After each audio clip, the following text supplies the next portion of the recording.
नमस्कार प्यारे स्टूडेंट, आप सभी का स्वागत है आपके अपने YouTube चैनल लेट्स डिस्कस में। प्यारे स्टूडेंट, जैसा कि आप स्क्रीन पर देख रहे हैं, आज हम पढ़ने और समझने वाले हैं क्लास 10th का सब्जेक्ट हमारा सामाजिक विज्ञान है, जो कि कार्यपत्रक संख्या हमारा 9 है और यह 27 जुलाई 2021 के लिए है। तो डियर स्टूडेंट, यहाँ पे आप अपना नाम लिखेंगे और कक्षा अध्यापक का नाम लिखेंगे। तो आज हम पढ़ने और समझने वाले हैं बेहतर तरीके से कृषि को, ठीक है, जो कि आप सभी जानते हैं जो हमारा देश लगभग 80% कृषि प्रधान देश है। तो 80% पॉपुलेशन अगर कृषि पर निर्भर है तो उस देश के कृषि के बारे में हमें पढ़ना और ही रोचक बन जाता है, ठीक है। तो इस रोचक तथ्यों को और इस रोचक चैप्टर को बेहतर तरीके से समझने का प्रयास करेंगे। तो आइए स्टार्ट करते हैं। कृषि की दृष्टि से भारत एक महत्वपूर्ण देश है और इसकी आधी से अधिक जनसंख्या कृषि कार्य में संलग्न है। यानी कृषि जो है ना डियर स्टूडेंट, कृषि के दृष्टि से भारत कैसा एक देश है, महत्वपूर्ण देश है, इंपॉर्टेंट देश है और इसकी आधी से अधिक जनसंख्या कृषि कार्यों में ही लगी हुई है। कृषि एक प्राथमिक क्रिया है जो हमारे लिए अधिकांश खाद्यान्न उत्पन्न करती है। यानी कृषि हमारी प्राइमरी सेक्टर का जो है ना जो क्रिया है, ठीक है, जो हमारे लिए खाद्यान्न यानी खाने की वस्तु को उपलब्ध कराती है। जिसमें खाद्यान्न में आप देख पाएंगे डियर स्टूडेंट, बहुत सारे आपके पास ऑप्शन होगा, जैसे कि आप गेहूं खाते हैं, गेहूं, चना, ठीक है, उसके बाद जो है ना चावल, दाल, ये सारे खाद्यान्न होता है। खाद्यान्नों के अतिरिक्त यदि विभिन्न उद्योगों के लिए कच्चा माल भी पैदा हो करती है, इसके अतिरिक्त कुछ उत्पाद जैसे चाय, कॉफ़ी, मसाले इत्यादि का भी निर्यात करते हैं। यानी हमारा देश जो है ना डियर स्टूडेंट, कृषि प्रधान होने के साथ साथ ये विदेशों को भी चाय, कॉफ़ी, मसाले इत्यादि भेजते हैं। अब हम देखेंगे डियर स्टूडेंट इसमें जो कृषि के प्रकार, यहाँ पे आप देख रहे हैं कृषि के प्रकार जो है ना 4 टाइप्स के होते हैं। एक तो रोपण कृषि होते हैं, ठीक है, सेकेंड वन इज प्रारंभिक जीवन निर्वाह कृषि, और तीसरा है गहन जीवन कृषि, और चौथा वाणिज्य कृषि, ठीक है। तो इस सभी कृषि को डियर स्टूडेंट एक एक करके बेहतर तरीके से समझने का प्रयास करते हैं, क्योंकि ये आपका बेहद ही इम्पोर्टेंट चैप्टर है और यहाँ से क्वेश्चंस आते ही हैं आपके एग्जाम में, राइट। तो चलिए हम स्टार्ट करते हैं। जैसे देखिए, पहले प्रारंभिक जीवन निर्वाह कृषि क्या होता था। तो प्रारंभिक जीवन निर्वाह कृषि भूमि के छोटे टुकड़ों पर आदिम कृषि औजार जैसे लकड़ी के डाऊ और खुदाई करने वाली छड़ी तथा परिवार अथवा समुदाय श्रम की मदद से की जाती थी। यानी ये जो प्रारंभिक कृषि है डियर स्टूडेंट, ये जो पुराने समय में कृषि की जाती थी और इस कृषि को करने के लिए औजार जैसे लकड़ी के औजार के डाऊ की ज़रूरत होती थी, खुदाई करने वाली छड़ी की ज़रूरत होती थी और इंसान मेहनत करके जो है ना ज़्यादा उसमें लेबर यानी श्रम करते थे, ठीक है, और तब जाकर के इस कृषि को उगाते थे। इस प्रकार की कृषि प्रायः मानसून मृदा की प्राकृतिक उर्वरता और फसल उगाने के लिए अन्य पर्यावरणीय परिस्थिति की उपयोगिता पर निर्भर करती हैं। और ये जो डियर स्टूडेंट, ये प्रारंभिक जीवन निर्वाह कृषि ये निर्भर किस पे करती है, मानसून पे करती है, उस वहाँ की मिट्टी पे करती है, वहाँ पे कृषि पे पर करती है, वहाँ की उर्वरता यानी जो अनाज उगाने की क्षमता पर निर्भर करती है, फसल उगाने की क्षमता पर निर्भर करती है उस मिट्टी पे, और यह पर्यावरण पारिस्थितिकी की उपयोगिता पर निर्भर करती है। और यह कर्तन दहन धन प्रणाली कृषि है, और यह कर्तन दहन प्रणाली कृषि भी कहते हैं, जिसे अंग्रेजी में हम कहते हैं स्लैश एंड बर्न एग्रीकल्चर। इसके अंतर्गत किसान जमीन के टुकड़े साफ करके उन पर अपनी परिवार के भरण पोषण के लिए अनाज व अन्य खाद्य फसलें उगाते हैं। यानी अपने परिवार के लिए अनाज और खाद्य खाने योग्य जो पदार्थ है उसको उगाते हैं, ठीक है। और जब मृदा की उर्वरता कम हो जाती है तो किसान उस भूमि के टुकड़े के स्थानांतरित हो जाते हैं और कृषि के लिए भूमि का दूसरा टुकड़ा साफ करते हैं। फिर क्या करते हैं, कृषि के लिए दूसरे जो भूमि का दूसरा टुकड़ा है उसे साफ करते हैं। उसके बाद डियर स्टूडेंट इसमें देखेंगे गहन कृषि। गहन कृषि क्या होता है, तो इस प्रकार की कृषि उन क्षेत्रों में की जाती है जहां भूमि पर जनसंख्या का दबाव अधिक होता है। यानी गहन कृषि जहाँ हमारा देश है, जो वर्ल्ड में जो जनसंख्या के पॉइंट ऑफ व्यू से हमारा देश सेकंड नंबर पर है और चाइना पहला नंबर पर है, ठीक है।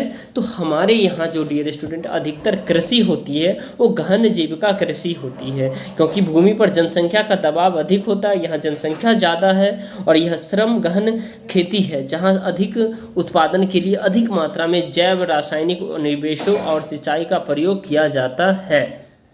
अब नेक्स्ट देखेंगे डियर स्टूडेंट वाणिज्य कृषि।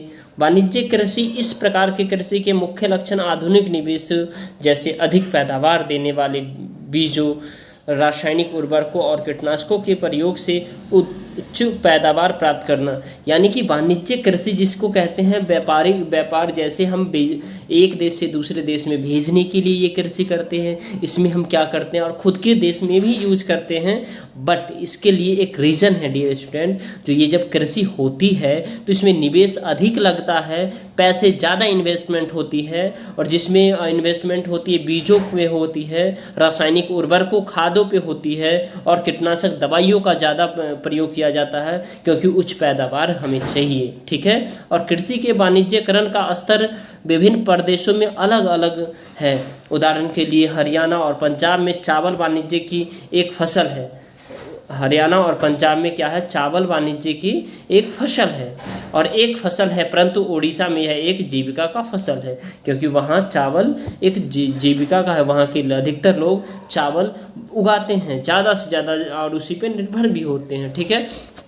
अब देखिए डियर स्टूडेंट, आपको रोपण कृषि समझना है। रोपण कृषि भी एक प्रकार की वाणिज्यिक खेती है। इस प्रकार की खेती में लंबे चौड़े क्षेत्र में एकल फसल बोई जाती है और रोपण कृषि व्यापक क्षेत्र में की जाती है, जो अत्यधिक पूंजी और श्रमिकों की सहायता से की जाती है।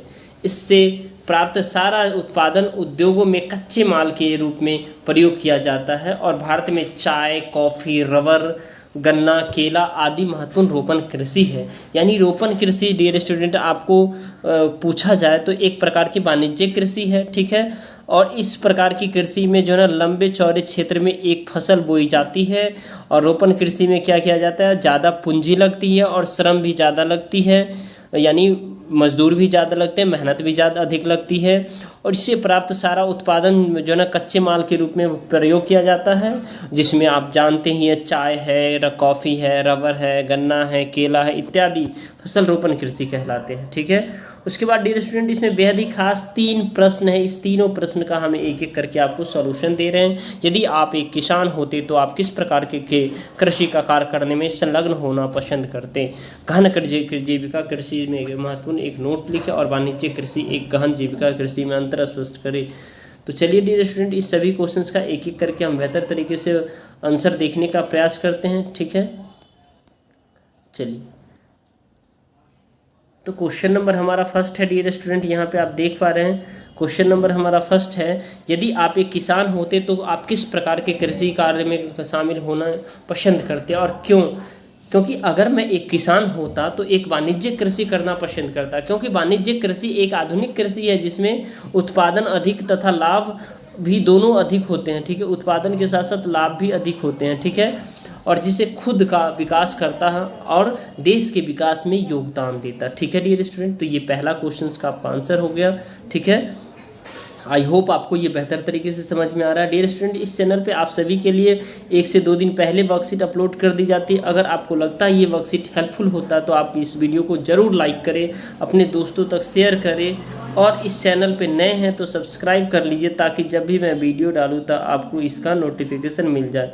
ओके डियर स्टूडेंट, अब हम देखेंगे गहन कृषि के महत्व पर एक नोट लिखिए। गहन कृषि क्या होता है, गहन कृषि पर एक क्या करना है डियर स्टूडेंट, नोट लिखना है।